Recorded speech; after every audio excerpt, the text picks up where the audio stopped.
Ici, pour manger bio, on cultive le lien, on sème du sens depuis 15 ans. L'association Le Goût d'ici, des fermes, des familles, des fourchettes et une sacrée dose d'humanité en local. Portrait de ses producteurs et productrices sur Vallon de Vilaine avec Radio Laser. Direction la Chapelle-Boixic, à la ferme de la Gommeraie. Jean-Paul et Béatrice Ignet y cultivent le goût, les saisons et la convivialité.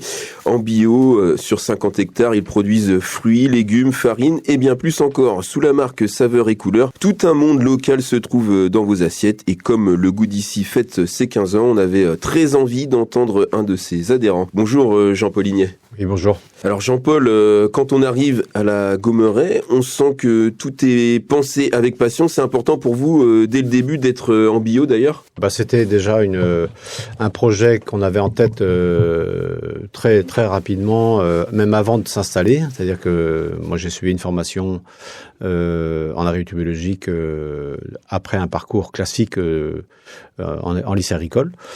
Une expérience aussi dans le para-agricole en tant que technicien et formateur. Et puis, à un moment donné, le projet d'installation est arrivé aussi dans nos têtes, la salle de Béatrice et la mienne. Et il fallait quand même se pencher sur la question. Donc, j'ai suivi une formation pendant 6 mois avant de nous installer. La formation et puis ensuite, donc, la pratique. Alors, votre gamme s'appelle Saveurs et Couleurs. Ça veut dire quoi pour vous, ces deux sens qui sont le visuel et le goût ? Oui, c'est vraiment à faire découvrir... c'était un peu dans l'idée de faire découvrir tout ce qu'on peut découvrir sur une ferme à travers des produits alimentaires, donc par les goûts déjà, différents goûts et vraiment des produits qui ont du goût. Et puis par la diversité, donc forcément on a joué un peu sur la diversité des couleurs. Ça se fait à travers les fruits, à travers les légumes, à travers tout ce qui se défile tout au long d'une année. À travers les saisons, quoi. Alors, en parlant de saison, on est au mois de mai. Vous récoltez quoi en ce moment avec Béatrice ? Eh ben là, on n'est pas encore tout à fait dans les récoltes. Il y a les fraises qui pointent leur nez, on va dire. Les fruitiers sont en fleurs. Non, il y a de belles floraisons cette année, là. On espère, parce qu'on a eu 2 années un peu en creux. A priori, ça s'annonce plutôt pas mal. Pour le moment, il n'y a pas encore de récolte, mais ça va venir. Est-ce que c'est un peu tardif, peut-être dû avec cet hiver très pluvieux sur notre localité ? Oui, non, mais c'est sûr que les hivers qu'on a eus là, et en particulier le dernier là, très humide, ça refroidit les sols et effectivement ça retarde aussi forcément le développement des cultures et du coup des récoltes aussi, quoi. Et je présume que ça amène aussi quelques maladies peut-être, non ? En même temps, mais pas tant que ça. Cette année là, on est un peu surpris. On a eu un peu de froid en janvier qui a marqué un peu plus l'hiver, on va dire. Et ça c'est bien parce que ça permet au moins de faire le vide sur les pressions sanitaires. Et du coup, on est plutôt assez serein là ce printemps. On espère que ça ira jusqu'aux récoltes. Tant mieux, comme ça les fruits et légumes seront plus goûtus. C'est ça. Alors vous accueillez des enfants à la ferme, vous êtes pleinement dans la transition, Jean-Paul Ignet. Qu'est-ce que ces moments partagés vous apportent d'ailleurs ? En fait, l'idée c'est aussi de transmettre nos savoir-faire, faire découvrir déjà aux enfants, parce que l'éducation à l'alimentation, c'est déjà tout petit. C'est dans les familles, mais c'est aussi ce qui peut se passer autour des familles. Et on a de plus en plus de familles à venir des villes qui s'installent dans nos campagnes, dans nos villes, dans nos communes rurales.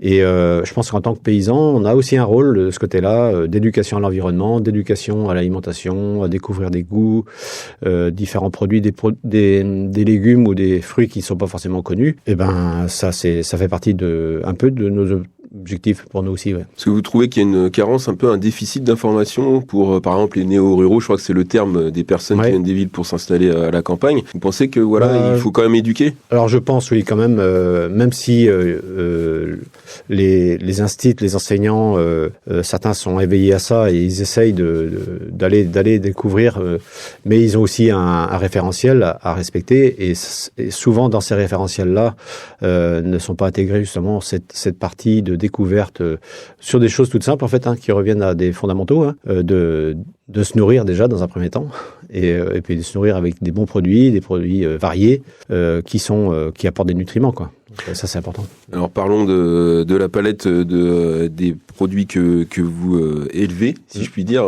sur l'exploitation.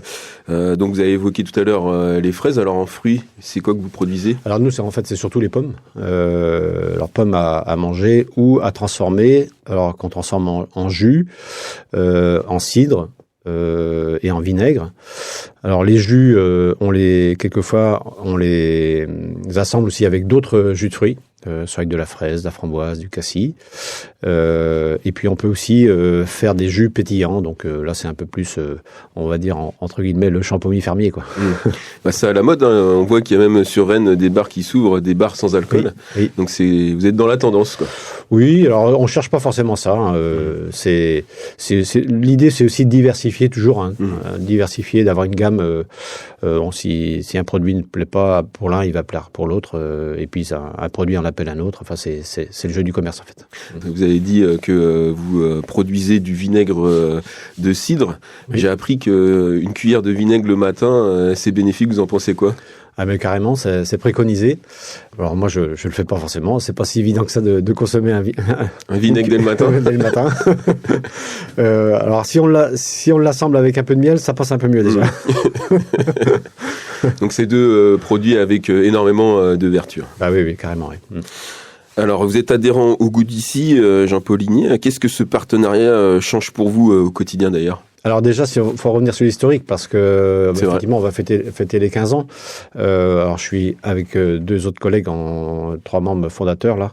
Il y a 15 ans, on était interpellés du coup par des consommateurs locaux, hein, qui trouvaient nos produits pas forcément sur place, mais les trouvaient dans les magasins sur Rennes. Et ils nous ont interpellés en disant mais c'est quand même dommage d'aller sur Rennes pour trouver vos produits alors que vous êtes à côté de chez nous, quoi. L'empreinte carbone était déjà là. Bah oui, il était déjà là.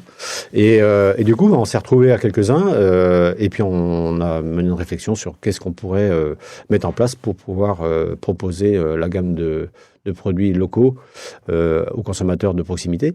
Donc tout y est passé, hein, entre des marchés, des plateformes logistiques, des magasins fermiers, et puis on est arrivé à la vente en ligne.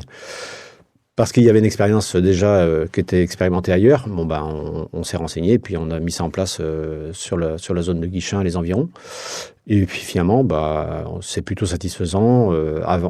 On a mis en place une charte qui aussi a pour objectif d'accompagner des jeunes, hein, à l'installation. Donc, c'est ce qu'on a fait. Ça continue. Donc, ça permet de soutenir aussi des revenus dans les fermes. Et ça, c'est chouette. C'est génial.